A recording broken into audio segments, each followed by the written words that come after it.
Sebrae, Serviço Brasileiro de Apoio às Micro e Pequenas Empresas. Olá, começa agora mais uma edição do Destaques aqui na sua TV Otimista. A você, muito obrigado pela companhia. A partir de agora, a gente começa falando que a Federação das Indústrias do Estado do Ceará, a FIEC, anunciou a expansão da Facility de Investimentos Sustentáveis para o bioma Caatinga. Tudo em parceria com o Instituto Amazônia Mais 21. A iniciativa tem como objetivo mobilizar recursos financeiros privados e filantrópicos para projetos socioambientais, fortalecendo cadeias produtivas e promovendo o desenvolvimento sustentável do bioma. Durante o lançamento, o presidente da FIEC, Ricardo Cavalcante, reforçou que o bioma Caatinga, predominante no Nordeste, exige atenção estratégica e ações de preservação contínuas. Esse trabalho para a gente ele é muito importante, né? O Marcelo Tomé, ele trabalha há muito tempo nessa área. A gente criou o Instituto Amazônia Mais 21, uma entidade que a CNI faz parte, né? Olhando basicamente o bioma da Amazônia, né? O nosso maior bioma. Mas nós que moramos no Nordeste, nós temos um bioma próprio, né? Que é o nosso bioma da Caatinga, que é o que mais faz captura, né? De CO2. Então a gente precisa retomar e cuidar desse bioma. A nossa preocupação hoje, que a gente já vem, nós temos aqui a Associação Caatinga, que está há 25 anos dentro do estado do Ceará, uma entidade criada pela SC Johnson, né? Doou várias áreas aqui no Ceará, nós temos quase 6.500 hectares preservados por eles, e a gente tem esse cuidado. E a nossa preocupação é exatamente fazer com que o sistema FIEC, as indústrias, né, a gente possa ter esse olhar, né, diferenciado para o nosso bioma, que é um bioma importantíssimo e a gente precisa não só cuidar, mas manter e também replantar, né, para que a gente possa ter áreas maiores. Segundo Fernando Penedo, diretor de operações e projetos do Instituto Amazônia Mais 21, o cronograma prevê a instalação de 260 novos projetos, com retorno financeiro de 7 vezes o valor investido. Nós estamos trazendo para o Ceará um modelo de alavancagem de uma nova economia, dessa economia verde, a partir da experiência do Instituto Amazônia Mais 21, trabalhando o bioma amazônico. A estratégia é fundamental para nós criarmos projetos e negócios, principalmente, na agenda de agricultura de baixa emissão em florestas, olhando o potencial econômico da restauração da Caatinga, trabalhos ligados à bioeconomia da Caatinga, com fármaco, cosméticos, superalimentos, trabalhos relacionados à energia renovável, originando projetos que chegarão ao mercado financeiro em busca de capital para a sua implementação. Esse é o grande desafio ao conectar o bioma amazônico e o bioma da Caatinga, originar projetos financiáveis que promovam uma nova economia. Sérgio Marcondes, consultor técnico da Facility, destacou que a participação da FIEC e das demais federações envolvidas é fundamental. O primeiro passo é montar a estrutura, entender a estrutura mais inteligente, né, lidando da melhor forma com os custos de transação, as melhores estratégias financeiras, para daí a gente ir aos investidores e dizer, olha, a gente tem um ambiente de regras estáveis, estabilidade institucional, segurança jurídica, projetos altamente atrativos, você é bem-vindo para trazer seu capital para cá. O presidente do Instituto Amazônia Mais 21 e presidente da Federação das Indústrias do Estado de Rondônia, Marcelo Tomé, defendeu o regulamento do mercado de carbono. Ele destacou que a Caatinga é o bioma que mais retém carbono, o que deixa a região Nordeste com grande potencial de investimentos nessa área. Um recente estudo demonstra que a Caatinga é o bioma que mais retém e captura carbono na atmosfera. Isso pode ser uma agenda extraordinária para a região Nordeste e principalmente dinamizando, investindo na agenda de restauro e recomposição da cobertura do bioma Caatinga. Entretanto, para que isso seja verdadeiro, crível do ponto de vista mercadológico, é fundamental que o Brasil regulamente o mercado de carbono, para que esses projetos tenham mercados compradores a um bom preço. Então, essa é uma agenda central, tanto para o Nordeste quanto para a Amazônia, permitindo que os projetos de carbono tenham escala e tenham segurança jurídica para que os negócios aconteçam. Segundo o gerente de desenvolvimento sustentável da FIEC, Joaquim Rolim, a atuação da FAES na Amazônia é um case de sucesso que tende a ser replicado na Caatinga. Entendemos que é um momento muito importante para o bioma Caatinga, que é um bioma que tem grandes contribuições, inclusive na área de carbono, né, de sequestro de carbono, ou seja, bom para o meio ambiente, bom para o desenvolvimento sustentável, e a Facility, que é a FAES, Facility de Investimento Sustentável, está vindo aqui para o Ceará, para a Caatinga, para o Nordeste, e já com case de sucesso na Amazônia, que ela vem do Instituto Amazônia Mais 21 e está começando agora nessa parceria aqui no Ceará com a FIEC, em prol do desenvolvimento sustentável, em prol da Caatinga, em prol de investimentos que possam contribuir não somente para o desenvolvimento, mas de uma forma que também compreenda as outras fases do desenvolvimento, que é a parte ambiental, a parte social, a parte econômica também. Então, tudo isso juntos, o resultado deve ser muito bom. Tema extremamente importante e necessário. Mas agora a gente faz uma pausa e volta em instantes com mais destaques.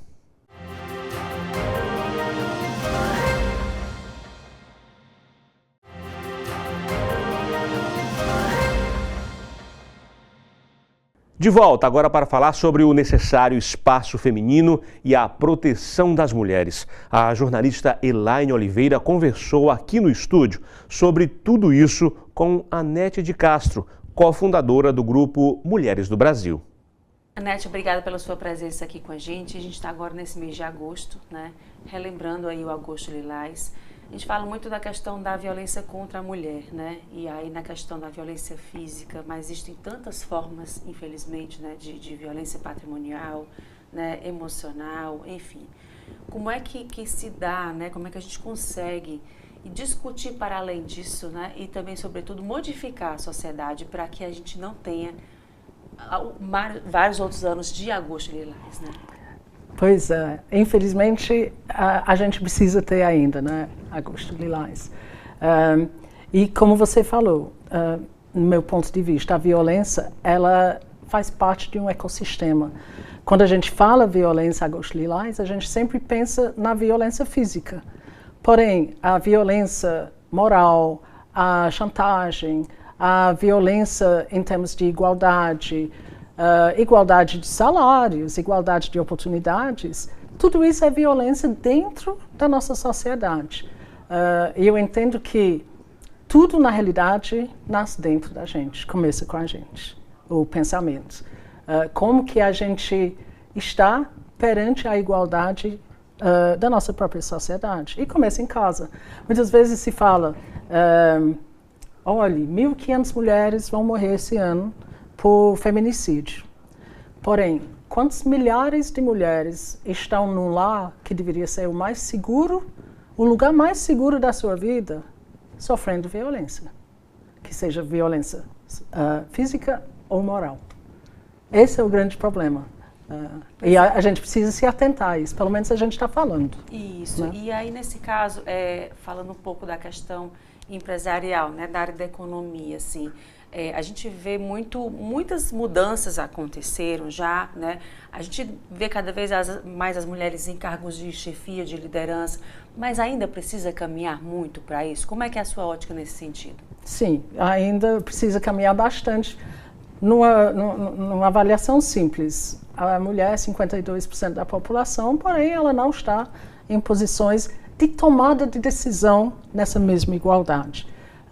E a tomada de decisão, ela precisa estar nas mãos das pessoas que vão receber aquelas decisões. Então, infelizmente, nosso ponto de vista, isso como Grupo Mulheres do Brasil, é o meu próprio ponto de vista, ainda é necessário a gente gerar mecanismos que vão permitir uma igualdade mais rápido. Ainda precisa de leis que vão assegurar que a igualdade, em todos os sentidos, ela vai acontecer com mais velocidade. Porque é só com igualdade que a gente vai chegar a uma situação de harmonia, uma situação de paz. Ninguém quer excluir ninguém. Ao contrário, a gente precisa de uma sociedade com homens e mulheres fortes. Porém, sem leis para assegurar que isso acontece com muito mais rapidez, nós vamos passar os próximos 10 mil anos tentando chegar onde a gente quer chegar. Tanto é que o Grupo Mulheres do Brasil hoje, muitos dos nossos próprios projetos são modelos para a gente começar a fazer advocacy e a gente buscar política pública que possa fazer a diferença. A gente está fazendo isso justamente em conselhos para mulheres, que graças a Deus em junho foi sancionada a lei de 30% de mulheres em conselhos de empresas públicas e mistas, que é absolutamente necessário, porque são as empresas que lidam com aquilo que é necessário para o nosso país. E nesse caso, assim, falando, né, a gente vê muito a questão do meritocracia, né, das cotas. O que é necessário na sua visão nisso? Né? A gente vê muito assim, se você batalhar, você consegue. É isso mesmo para quem é mulher? A gente vê muito que o bastidor, ele conta, né? A mulher, ela está à frente de muitas coisas, mas também quando ela chega em casa, né, tem todo aquele bastidor que as pessoas não notam, né? Que sobrecarrega essa mulher, né? Tem a casa, tem o casamento, tem os filhos, né? Todas as obrigações. Por vezes a mãe que passa a ser, essa mulher passa a ser mãe dos próprios pais, né? De pais já idosos, enfim. É uma sobrecarga invisível, né? Que faz com que essa mulher lute cada vez mais para estar lá. Como é que na sua ótica, né? Essa percepção da meritocracia e da questão de cotas também? Em termos de meritocracia, primeiro, conhecimento é a nossa obrigação, de todos, não é? Então, poucas vezes a gente questiona se o homem mereceu chegar onde ele chegou, mas muitas vezes a gente questiona, será que tem mulher capaz para estar aqui? Então, essa é a primeira situação. Por que questiona a mulher? Se você for analisar a situação educacional, você vai ver que realmente a mulher ela está se esforçando muito mais e está se destacando. A mulher tem mais tarefa? Não tem dúvida. A mulher nasceu para cuidar. Ela começou cuidando, né? Ela começou 9 meses cuidando do filho. Então, a mulher ela tem essa necessidade de cuidar. E é por isso que, dentro da sociedade, a gente precisa de vários meios para facilitar a situação da mulher, para facilitar o retorno dela depois do filho, para facilitar o cuidado do filho, para facilitar a vida. Se a gente quer um país equilibrado, a gente precisa criar leis para facilitar a vida da mulher. E isso hoje está acontecendo. Mas a gente luta da mesma forma. Por exemplo, as empresas, opcionalmente, podem aumentar a licença maternidade para a mãe, como também podem aumentar a licença paternidade para o pai. Certo? Eu acho que é tudo uma questão da gente avaliar a equidade, a igualdade para as pessoas. E a lei, infelizmente, ela é necessária. Se você analisa algumas situações, por exemplo, nas grandes sociedades, nas grandes empresas, se discute muito. Nas pequenas, se discute menos. E a maior parte de nós trabalhamos em empresas pequenas, não nas multis. A multi ela é regida por leis muito rígidas, por um ESG, então ela vem sendo obrigada a fazer mudanças com mais rapidez. Porém, se a gente se a gente fizer mais letramento, as pequenas e médias empresas também vão entender que é válido e ela não vai perder se ela também começar a fazer algumas coisas que beneficiam as mulheres dentro da sua empresa. Então, eu acho que é muito uma situação de conhecimento daquilo que se busca.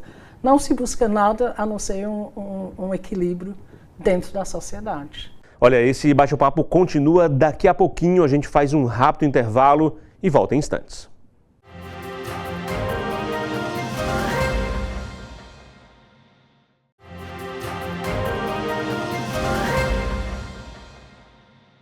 De volta, vamos continuar acompanhando a entrevista com a cofundadora do Grupo Mulheres do Brasil, Anete de Castro, sobre o trabalho realizado pela entidade e a luta pelo direito, espaço e proteção para as mulheres. Para a inserção dessas mulheres, né, como é que está? Existem estudos que comprovam isso, a gente sabe, né, no dia a dia, o quanto que nós mulheres, né, a gente dá conta do recado, digamos assim, até mais do que isso, né? Existem estudos e pesquisas e levantamentos que vocês observam com relação a isso, do quão positivo no caso, a presença dessa mulher no cargo de chefia de gestão? Tem estudos que demonstram que a mulher na liderança, a lucratividade da empresa ela é maior. Porém, eu não sei se é isso o que a gente busca. Eu acho que tem um outro ponto que vale a pena a gente considerar. A gente está com, mais ou menos, se eu não me engano, quase 40 guerras no mundo. Algumas grandes e outras pequenas. Nenhuma é liderada por mulher. Então, eu acho que é esse tipo de coisa que a gente precisa começar a entender, que a mulher ela consegue trazer para dentro de um ambiente uma outra forma de pensar, uma outra forma de equilibrar o ambiente e uma outra forma de você criar uma harmonia aonde você está. E isso é até considerando a diferença entre as pessoas. Então, sem dúvida, tem estudo que vai comprovar tudo. Porém, eu acho que somos nós, dentro da sociedade, que a gente precisa entender que a gente está criando os nossos filhos para eles crescerem iguais. Né? Então, a gente precisa começar a educar esses filhos para ter o mesmo respeito entre eles. A gente precisa começar dentro de casa a fazer uma diferença para que as pessoas possam entender que a busca é para uma sociedade melhor. E essa sociedade só será melhor se todo mundo tem o mesmo direito e as mesmas oportunidades. E você acha que o diálogo é um ponto importante, assim, digamos, é um desafio que a sociedade atual como um todo precisa ter, assim, esse diálogo de conversar, de respeitar, de ouvir o outro, de ser ouvido também, é importante? Total, ele é imprescindível, né?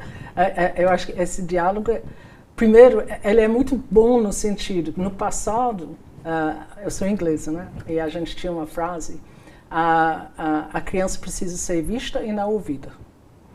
No sentido que você só fala quando a gente te pergunta. E realmente a nossa vida era assim, muito mais assim, aquele respeito, aquela hierarquia, que a gente não podia nem se expressar.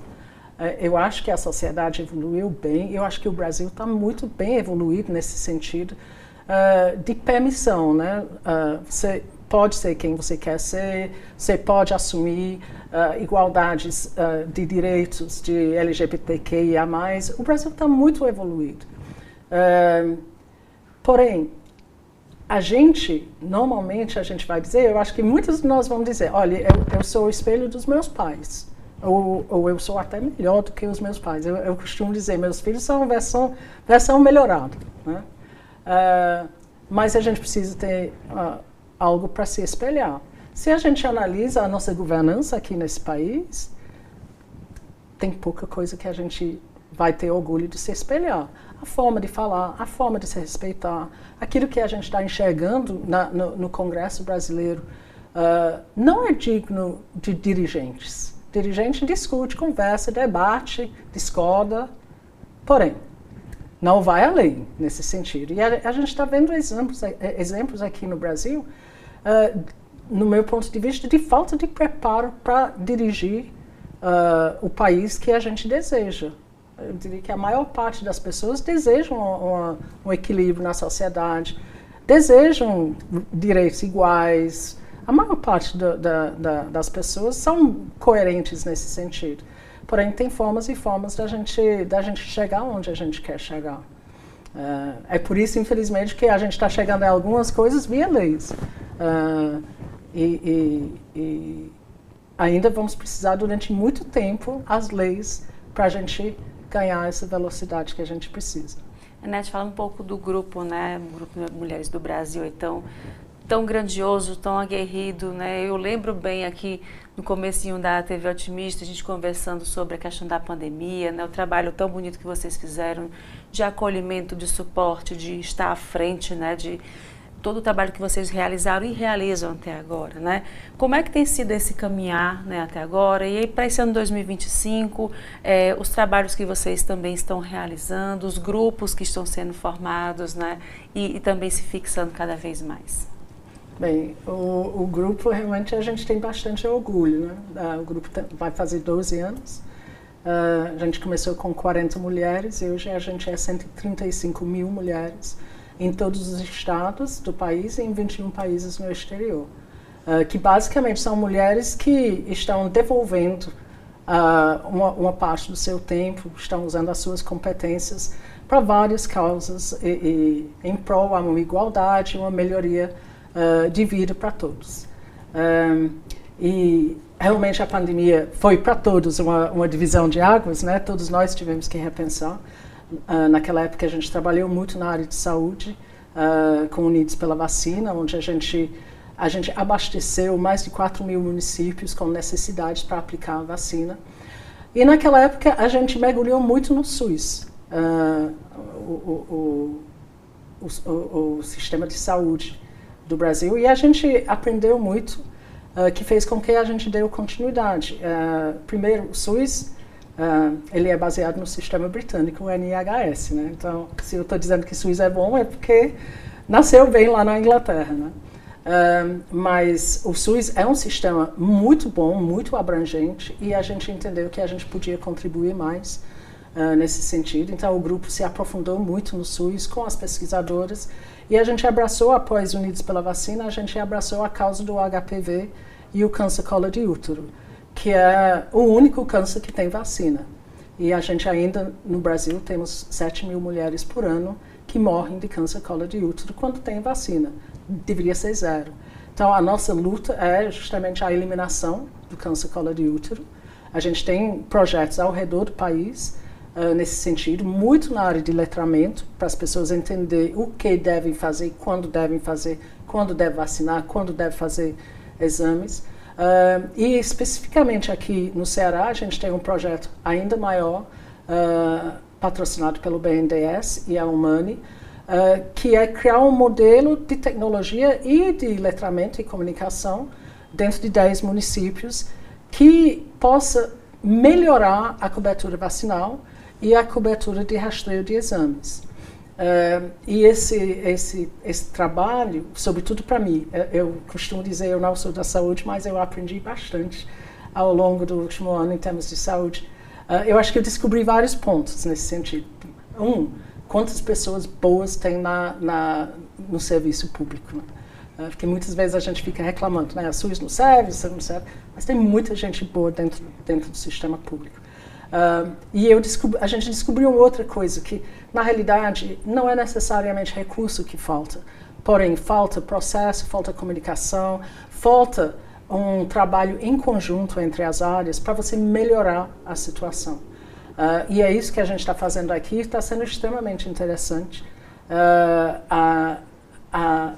Quanto é fácil você aumentar uma cobertura vacinal e, consequentemente, você diminuir mortes, né? Se todos trabalham juntos, se você fecha a cadeia e você faz um trabalho de gestão bem feito e apoiando os municípios para que eles possam fazer isso.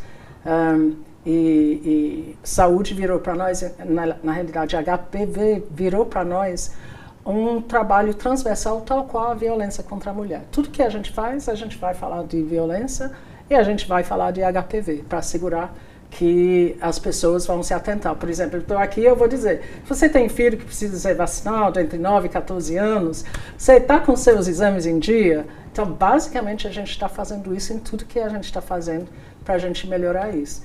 E a gente teve bastante sucesso. A gente chegou da Coreia há pouco tempo atrás, onde a gente foi premiado pelo trabalho em vacinação, e tanto desde Unidos pela Vacina como o HPV, pelo Instituto de Vacina Internacional.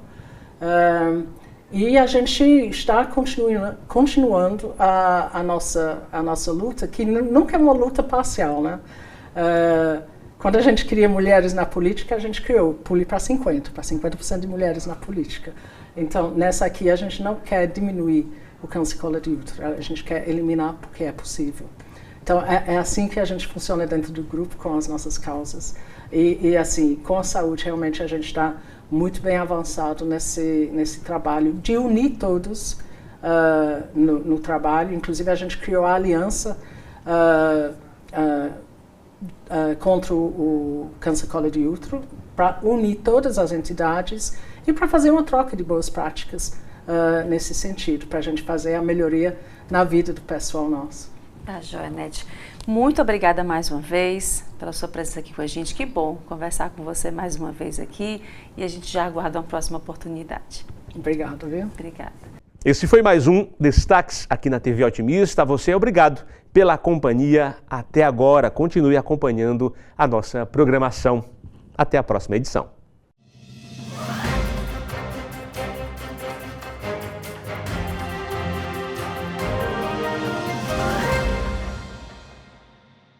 Sebrae, Serviço Brasileiro de Apoio às Micro e Pequenas Empresas.